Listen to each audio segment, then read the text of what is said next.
Oh my gosh! This is my second attempt to make a shrink pot. The first one ended up cracking on the last stage of the process. By mere luck, I got a new source material, this time it's Cuban mahogany. After cutting out the piece and cleaning it up, time to make a cylinder. I thought I learned the lessons from my first attempt, but probably those were wrong lessons. What I tried to do is to drill a set of small holes around with my twist bit. But my twist is not long and it didn't go much better than with auger bits I tried before. I also tried to use Forstner bits. They went a bit better, but mine is still not long enough, so it didn't really work out well. I eventually gave up and went back to chiseling out and gouging out things. Again, I thought I knew what I'm doing.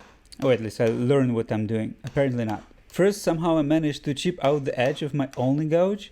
Even after watching the recording, I'm still not sure why and when and how. I may have accidentally hit some other tool or my vise. In any case, this is where the bulk of so-called fun work started. My plan was to quickly, 10-minute stops, clean up the inside, and 45 minutes later I was still doing it. And not including 30 minutes of reshaping the gouge. But it's still a cool process. I think when it starts working and gouge is sharp, it's quite enjoyable to do this type of cleanup. Though not sure if you would share the same feeling with me. When you're getting this nice clean surface is such a satisfaction.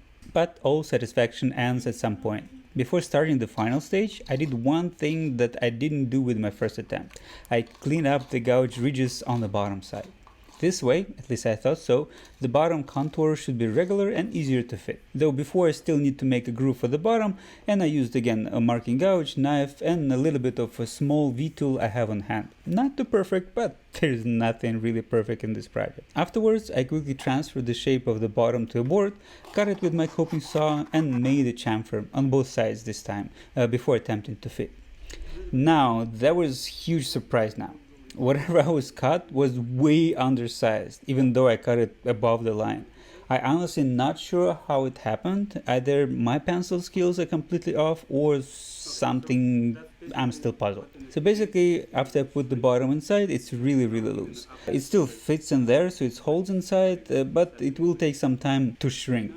So I hope maybe in a couple weeks or maybe a month, it will shrink enough to hold it very tightly, but we'll see. Maybe in the meantime, I'll make a little bit more and that will fit a little bit better.